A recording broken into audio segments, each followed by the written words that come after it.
স্বাগত জানাচ্ছি আপনাদেরকে। ইতিমধ্যে আমরা নতুন ডকুমেন্ট এবং কন্ট্রোল প্যানেল সম্পর্কে জেনে গিয়েছি। আজকে আমরা যে বিষয়টি জানব সেটি হলো টোটাল ইন্টারফেস।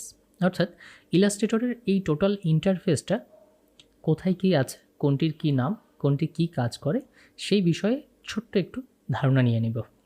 কারণ সামনের দিনগুলিতে আমরা যখন কাজ করতে যাব তখন ডিটেইলে আলোচনা তো হবেই। আজকে আমরা ছোট করে একটু জেনে যাই।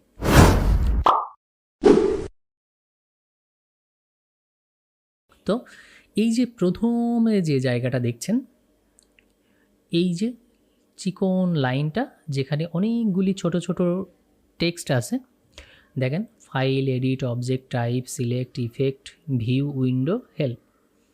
এইগুলোর মধ্যে অসংখ্য অপশান আছে, অসংখ্য অপশান, যার কারণে এই প্যানেলটাকে বলা হয় হচ্ছে অপশন প্যানেল। তার কারণ এখানে অপশনগুলি থাকে। দেখেন এই ফাইলের মধ্যে এক গাদা অপশন, এডিটের মধ্যে, অবজেক্টের মধ্যে, টাইপের মধ্যে, সিলেক্টের মধ্যে, ইফেক্টের মধ্যে, সব কিছুর মধ্যে অনেক অনেক অপশন লুকিয়ে আছে এবং সেই অপশনগুলোর মধ্যেও আরও অনেক অপশন আছে। যার কারণে আমাদের যে কাজটি করতে হবে যে এই অপশনগুলো টুলসের প্রত্যেকটা এলিমেন্টের সাথে আমরা এই অপশানগুলোকে যোগ করে একটা নতুন কিছু তৈরি করব।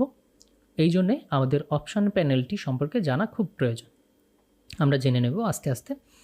তো এটা গেল অপশান প্যানেল।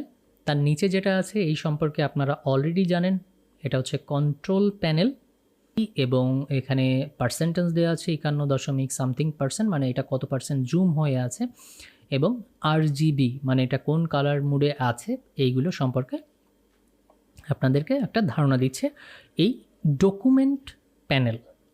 ডকুমেন্ট প্যানেল অর্থাৎ এখানে যতগুলি ডকুমেন্ট হবে, এটি তো একটা আছে, আমি আপনাদের সামনে দেখাচ্ছি ফাইল, নিউ, এখানে আমি আরও একটা ক্রিয়েটে ক্লিক করছি, আরও একটা ডকুমেন্ট নিচ্ছি।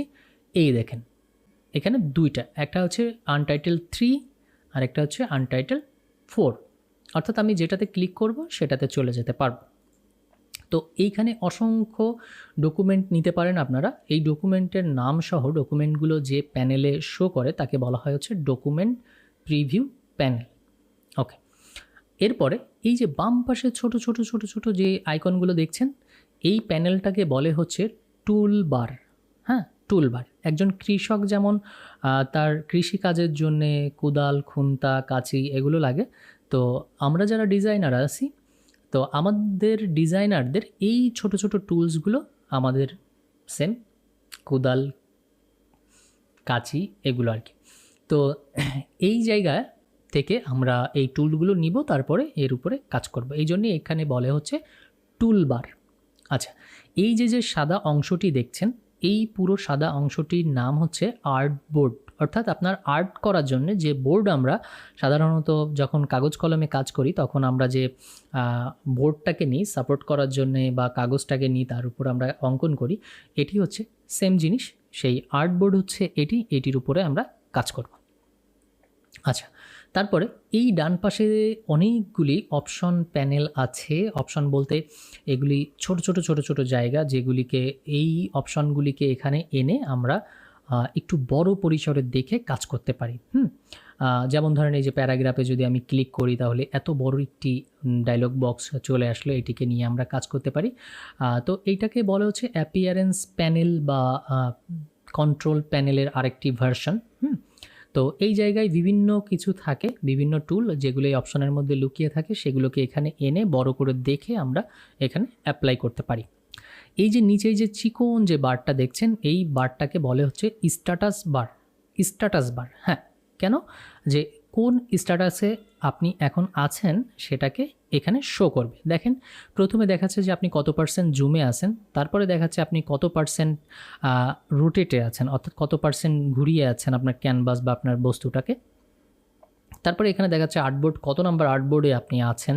তারপরে এইখানে দেখাচ্ছে কোন টুলটা এখন অ্যাক্টিভ আছে। দেখেন এখানে লেখা আছে সিলেকশন টুল, এখানে সিলেকশন টুলটাকে অ্যাক্টিভ আছে, এই জন্য সিলেকশন টুল। আমি যদি এখানে পেন টুল ক্লিক করি তাহলে দেখেন এখানে লেখা দেখাচ্ছে পেন টুল, পেন। আচ্ছা, তো এটা গেল। এইবার আমাদের এখানে হচ্ছে দেখেন এই যে জুম বার, অর্থাৎ এটাকে একটু ডানি বাই সরিয়ে আমরা এখানে মুভ করে একটু দেখতে পারবো যে কোথায় কি আছে, এবং এই যে এটাকে উপর নিচে নিয়ে আমরা ঠিক একইভাবে এখান থেকে দেখতে পারবো। তো এই হলো হচ্ছে আমাদের ইন্টারফেস। একদম প্রথম দিকে এর থেকে বেশি পরিচিত হওয়ার কোনো প্রয়োজন নেই, কারণ তখন অনেক বেশি প্রেশার হয়ে যেতে পারে বা কমপ্লেক্স হয়ে যেতে পারে। আমরা আস্তে আস্তে যখন কাজ করব তখন ধীরে ধীরে এই বিষয়বস্তুগুলোকে জেনে নেব। তো একটু সময় লাগবে। সবাই যদি স্থির হয়ে আপনারা দেখে নিতে পারেন, তাহলে সামনের দিনে কখনোই কোনো বিষয়বস্তুর জন্য আপনি বাধাপ্রাপ্ত হবেন না।